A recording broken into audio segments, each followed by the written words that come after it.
Que tipo de vida vale a pena ser vivida? A perspectiva mais comum sobre o que é vida se parece muito mais com uma corrida do que com uma experiência. As pessoas estabelecem etapas bem claras do que a vida deve ser e como ela deve ser.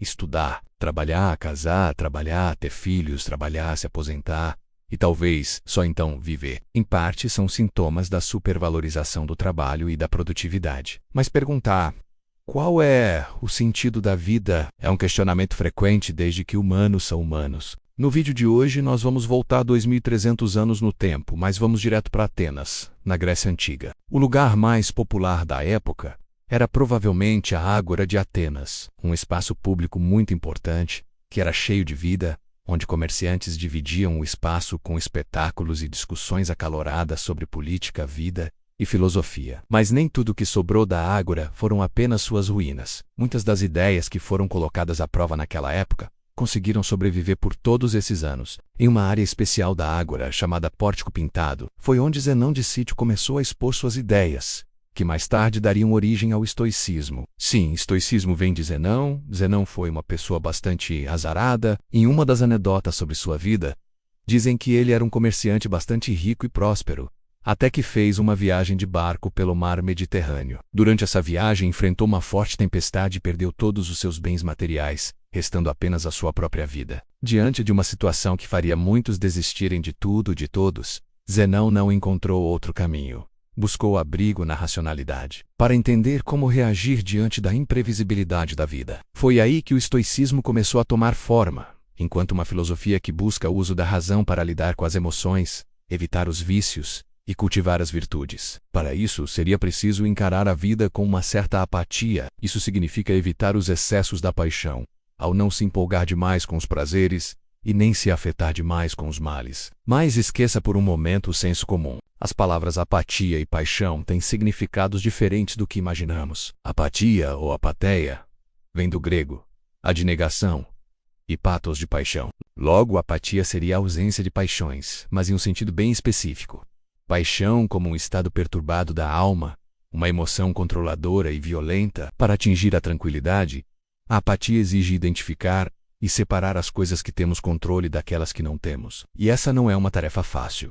Exige uma combinação especial de ideias. Por isso, a filosofia estoica é composta por 3 componentes: ética, lógica e física. Mas não no sentido moderno dessas palavras. Não esqueçam, estamos na Grécia Antiga. Apesar da ética ser a parte da filosofia que mais chama a atenção das pessoas, o estoicismo é uma estrutura complexa de ideias. Para entender isso, recorremos a Diógenes Laércio, um importante biógrafo da filosofia grega, ou melhor, um dos maiores fofoqueiros de todos os tempos. Em uma de suas obras, ele escreve que os históricos viam a filosofia como uma criatura viva. Os ossos são a lógica, a carne a ética, e a alma é a física. Os históricos acreditavam em um universo perfeitamente ordenado e harmônico, em que tudo tem uma razão de ser e está pré-determinado. As leis desse universo estão distribuídas em todos nós de forma consistente e eterna. Nesse sentido, eles tinham uma visão determinística sobre o mundo. O universo seria uma estrutura constituída como uma grande teia de causas e efeitos, de forma que o estado presente é o resultado de uma cadeia de causas passadas. Essa sequência de causas é inescapável. O universo segue seu curso, independente de nós. Mas ao mesmo tempo que isso pode soar assustador, os históricos viam como um grande alívio, uma forma de se preocupar menos com aquilo que não podemos controlar. Tanto é que existe uma frase famosa atribuída a Zenão: sofremos mais na imaginação do que na realidade. Então, se os acontecimentos do universo não estão sob seu controle, tudo o que cabe a você é ser racional o suficiente para lidar com suas próprias reações e emoções diante do curso da vida. Você não pode controlar 99% das coisas que vão acontecer com você, mas pode controlar como reage a elas. Vocês podem reagir clicando no link da descrição ou acessando no curtir e ativar o sininho para não perder mais vídeos do Minestoico. Pois é, vocês não esperavam isso. Isso nos joga de volta à pergunta: como podemos nos tornar felizes? A felicidade é o bem último, o objetivo final da realização humana. Por isso os estoicos desenvolveram uma ética voltada à virtude, com 4 pilares principais: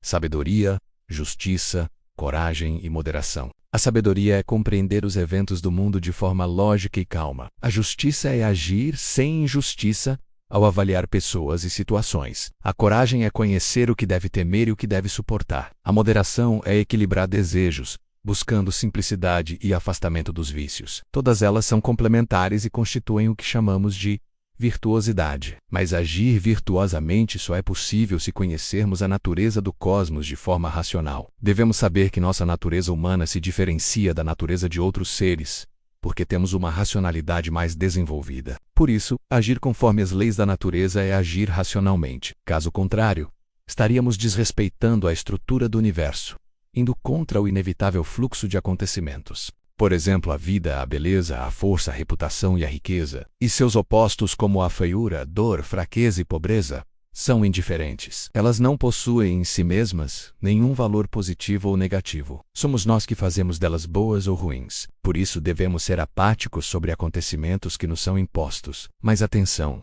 apatia não é rejeitar emoções.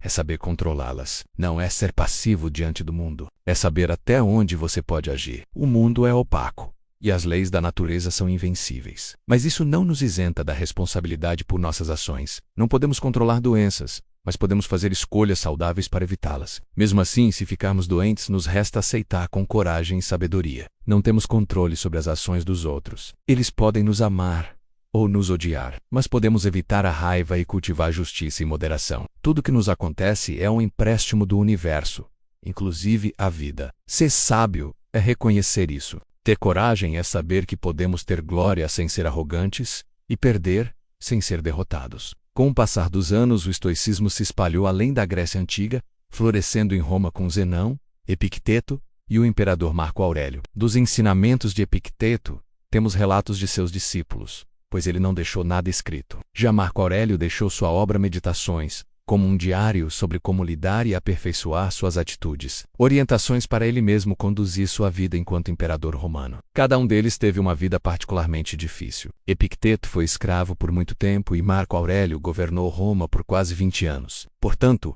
é natural que tenham refletido sobre morte, vida, liberdade, escravidão, controle e excesso. Marco Aurélio escreveu cartas, algumas para consolar amigos, mas sempre com uma perspectiva peculiar. Não dizia para esperar em dias melhores. Ele aconselhava esperar o pior e se preparar para isso. Imagine pedir ajuda a alguém e a pessoa dizer: não adianta lamentar e chorar pelos acontecimentos do universo, que está fora do seu controle. Você deveria ter se preparado para a escassez, em vez de se deixar escravizar por vícios e ambições.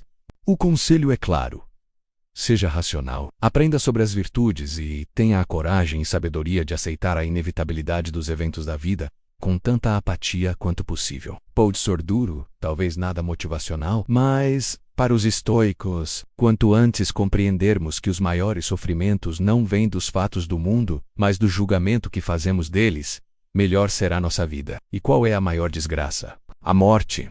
A morte é central na filosofia estoica, é a marca mais íntima da vida, sempre presente, e que torna a vida frágil e, ao mesmo tempo, faz valer a pena ser vivida.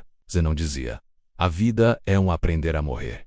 Sabedoria é reconhecer que a vida nos foi emprestada. Devemos devolvê-la sem tristeza quando reclamada. Isso ele fez ao receber sua sentença de morte. Ele criticava a forma como as pessoas agem de forma incoerente diante da própria mortalidade. Desejamos aproveitar a vida, mas adiamos, como se fôssemos imortais.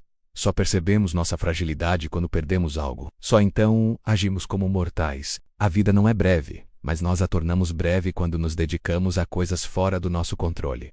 O estoicismo surgiu há mais de 2000 anos, em um local completamente diferente do que é hoje.